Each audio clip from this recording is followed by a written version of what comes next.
Muito obrigado. Antes de iniciar a minha intervenção, permita-me que agradeça à Sra. Deputada Joana Ramos as palavras tocantes, eu na qualidade de professor reformado, e também à Deputada Teresa Samparinho pela objetividade com que abordaram os problemas da educação.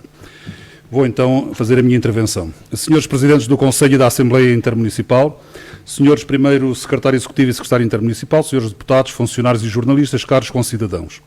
Começamos por desejar um bom mandato ao Sr. Presidente e aos Srs. Vice-Presidentes recentemente eleitos para o Conselho Intermunicipal, esperando que sejam bem-sucedidos na exigente missão de promover o desenvolvimento dos territórios e da qualidade de vida das populações do Médio Tejo.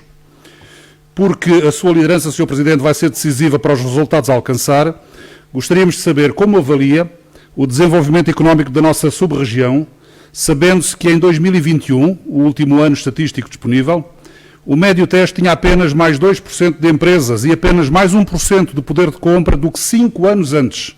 Faça-se a média. Um crescimento inferior ao verificado na região centro, a que pertencemos.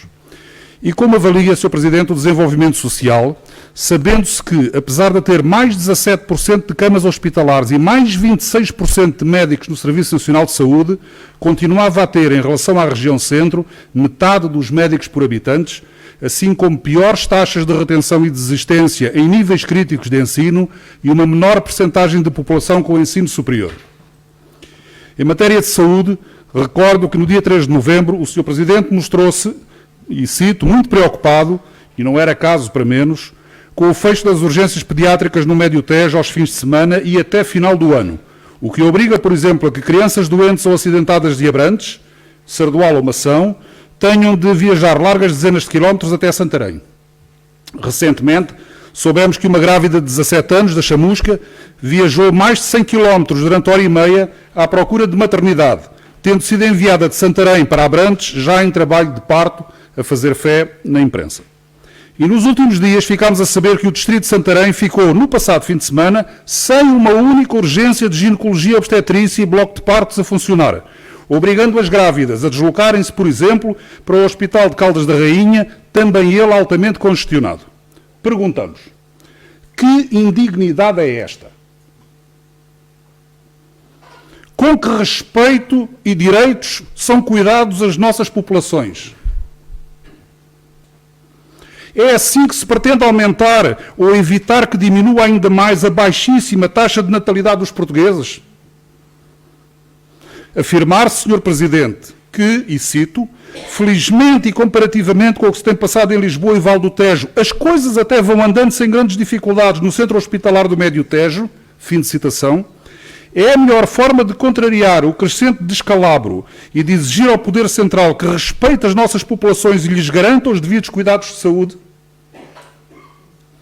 Vai o Poder Central e local continuar com palavras mansas e doces a embalar o berço do desespero e da indignação dos cidadãos? Quais foram os resultados da reunião urgente que o Sr. Presidente, quando tomou posse em 12 de outubro, disse que ia ter com o Sr. Ministro da Saúde? Ainda em matéria de saúde, ficámos pasmados com a surpresa manifestada pelo facto de Portugal ser dos países com mais médicos por habitantes. Repare-se, em 17 de janeiro de 2019, só para dar um exemplo, se não mesmo antes, já a imprensa dava conta e repetiu vezes sem conta de que, e cito, por exemplo, o jornal Eco, Portugal é o país da União Europeia com o maior número de médicos generalistas, ou de clínica geral, julgo eu onde estão também os de família, por 100 mil habitantes. 256 em Portugal, contra 179 na Irlanda, ou seja, menos 30% e no segundo lugar, e 42 médicos por 100 mil habitantes na Grécia. Nós, 256.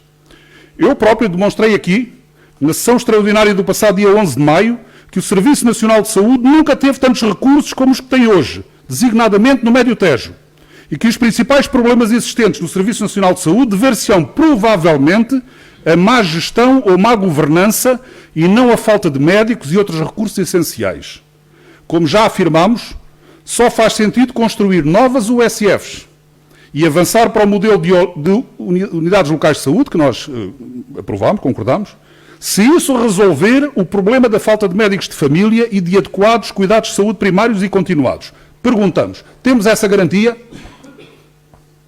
Sr. Presidente, Srs. Secretários, Srs. Deputados, há 5 anos, mais exatamente no dia 16 de novembro de 2018, solicitei à Comunidade Intermunicipal do Médio Tejo, na qualidade de simples cidadão, longe de imaginar que seria hoje membro desta Assembleia, informação quantitativa e qualitativa sobre empreendedorismo no Médio Tejo, designadamente sobre ecossistemas empreendedores e seu dinamismo, incubadoras de empresas, ações envolvendo as escolas e as comunidades e respectivos resultados obtidos, empresas e emprego criado, por exemplo, investimento realizado, taxas de sobrevivência, etc. 7 meses depois, foi-me enviado um documento designado Relatório de Caracterização dos Elementos do Ecossistema Empreendedor do Médio Tejo, que pouco mais era do que um diretório de moradas e contactos. Não sei se, entretanto, já está disponível a informação que solicitei. Porventura estará. Mas precisamos, sem dúvida, de um estudo diagnóstico e prospectivo rigoroso sobre a estratégia de promoção e apoio ao empreendedorismo no Médio Tejo, envolvendo todos os municípios na criação de ecossistemas empreendedores ligados às indústrias criativas, tecnológicas e ambientais, os quais fixem e atraiam jovens e menos jovens para o interior, à semelhança do que se verificou, por exemplo, no Fundão. Um estudo orientado para os resultados e não apenas para os processos, muito menos para os processos burocráticos, institucionais ou meramente financeiros, que, em termos de resultados úteis e verdadeiramente estruturantes, geralmente deixam muito a desejar. Perguntamos, já temos ou vamos ter esse estudo? Quando? Ainda no domínio do empreendedorismo no Médio Tejo, o movimento Alternativa Com entende que o Tagus Valley, Parque de Ciência e Tecnologia, sediado em Abrantes, pode e deve prestar um serviço muito mais efetivo à sub-região, começando por alargar a sua composição societária e, sem pôr em causa o seu controlo, reduzir a elevada concentração de unidades de participação no município de Abrantes, que é de 96,41%. Entende também, o movimento Alternativa Com, que deverá haver uma adequada cooperação e integração das atividades das diversas incubadoras do Médio Tejo, tanto as de base tecnológica, como o Tagus Valley, como as de base tradicional, e que devem ser estimuladas e apoiadas de forma mais empenhada as atividades de natureza artesanal e familiar. Finalmente, para terminar, não podíamos, terminar esta intervenção sem questionar o Sr. Presidente sobre a sua iniciativa, na esteira das promovidas por outras entidades, com o mesmo propósito, de candidatar o Rio Tejo a Património Unesco da Humanidade. Há 3 anos, o Sr. Presidente afirmou, e cito, que com entusiasmo e acutilância chegou à altura de alguém dar o pontapé de saída e eu disponibilizei-me para liderar ou ajudar nesta forte possibilidade, lançando para o mundo a oportunidade. Levarei este assunto à reunião da CIM Médio Tejo e julgo que é matéria que a comunidade intermunicipal irá olhar com toda a atenção para iniciarmos um conjunto de ações tendo em vista essa forte possibilidade. Tendo dito em fevereiro de 2021 que a CINT já estava a desenvolver procedimentos nesse sentido. Sr. Presidente, mantém a intenção de candidatar o Rio Tejo a Património Unesco da Humanidade? Que conjunto de ações foi já iniciado e se pretende vir a realizar? Obrigado. Muito obrigado.